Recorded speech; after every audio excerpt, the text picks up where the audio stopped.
What is your most recommended resource or tool? Ooh, listening. I found that listening is the most valuable resource. Volumes of books have been printed on how to perceive people and how to read people. And really, if you listen to people, they tell you everything you need to know. And as a resource, people are our resource. Communication is our resource. Words make our world. And so by listening to people and really getting them on the level of not what we bring to the conversation, but what they're really trying to communicate, you'll find that's one of the most valuable tools. Our guest today is a licensed respiratory therapist who has spent over 25 years working in the medical field. Now a coach, speaker, and creator of BE University, Dana has devoted her life to sharing her knowledge and tenacity with the new generation of young professionals. She doesn't just motivate with vague words, she inspires through her own willingness to think empathetically and to act courageously. Ladies and gentlemen, the lovely and tenacious auntie to the millennials, Dana Nickerson. Well, welcome to Rapidfirefx, and are you ready to go? Yes, let's do it. All right, let's do it. For entrepreneurs who want to take their game to the next level, what book would you tell them to read? How to Think and Grow Rich. That's an oldie but goodie. And the author of the book escaped Napoleon Hill. Napoleon Hill, yeah. You know, that book is back in the archives. And the way you have to be in life is what he focuses on, not the doing. Right. And I'm big on being. I'm big on how we exist and how we coexist with others and how we exist within ourselves.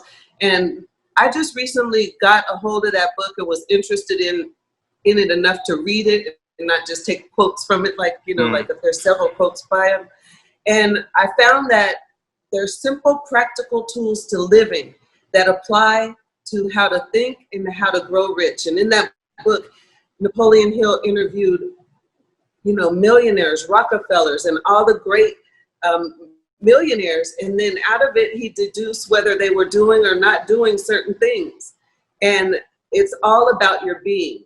And so when you can master yourself and have so much self-awareness that you can execute on point, that's what that book teaches. And that's what, like, you think he's going to talk about things about money and how to accumulate wealth, which are kind of hidden in there. But It's really about who do you have to be to become who you want to be. And if that's rich, then you have to think and grow rich. That's a good book. Really I like good. it a lot.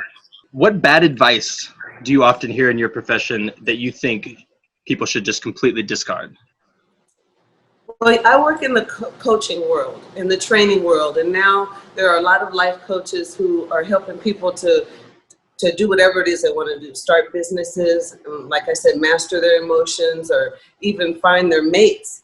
And what I find is that sometimes we as coaches get tied to our methodology and the thing that we perfect that works for us in business. And there will always be a time that you meet someone who cuts across the brain. Nobody's the same.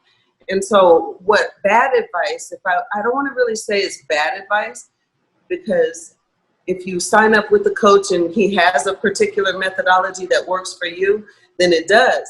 And then there are others, and there are outliers who might meet a professional and it just doesn't work for you.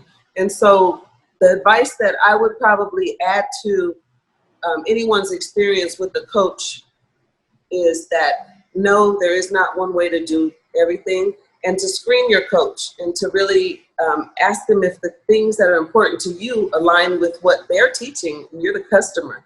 And so you have the authority over what you get in coaching and the outcomes. Absolutely. Tell us about a goal that you have for the next year. Within the next year, I would like to reach 5,000 millennials with the message of the importance of being and the importance of self-awareness and the importance of being a leader. And I'm about causing leadership in individuals, and I recognize the millennials as the future leaders of America. And it's my goal to put a message out there that there's a platform for if you miss something, or even if, you know, there's people who know they were different from the beginning. And we find out that there are different nuances to your character that we might have missed in my generation. And so I want millennials to know that they have somewhere to get the tools, the power they need, transformation if that's needed, and resources to be the most awesome human being they can be and to live the life of their dreams. It sounds complex, but it's really simple. It's not easy, but it's really simple. Simple principles. That's interesting because as a millennial who, just from talking to you a little bit before this, like I definitely, I know exactly what you're talking about. Like, not that I know it, like I know the solutions, but I know the feeling, that feeling of like not really having the tools that I need, or there's something missing that I need to find in order to get to the next thing. That's it. Yeah. That's it. Dana, tell us something that you're working on right now that you're excited about. Wow, I got a few things going on. I'm in a really cool leadership development program, and it's a 1-year commitment where we learn to build teams and teamwork. And I'm really focused on my entrepreneurial goals, and that is to build B University, which is the platform that I was speaking to, and to offer programs such as financial literacy, life coaching, communication skills, and to offer them to not only the millennials, who I call the magic millennials. I call myself the auntie to the millennials. So you're my favorite group of people. You're awesome. But not just to the individual, but to the colleges and to your organizations where you work, and especially the healthcare providers and the schools where they train, and healthcare organizations who would like for their employees to have more support in areas they don't provide. So I got a big job, and I'm up for it. Yeah, you're taking quite a chunk out. Yes. What advice would you give to a smart, driven college student who wants to start their own business? Wow. Okay. This goes along with the magic of millennials. Millennials are probably the first group who could handle the advice that everyone's always given someone, and that is to follow your heart. We weren't so much trained to follow our hearts as Generation X, I guess I am, and my parents being baby boomers and later were taught to do things methodically, get the 9-to-5, stay there 30 years, retire. And we were descendants of that, but we didn't have that home structure. And so what I heard was follow your heart, but what I also saw was do exactly what I tell you to do. And the freedom you all have as millennials is that you're not a group of individuals who are asking anyone to tell you what to do. You're just asking how to get done what it is you want to do.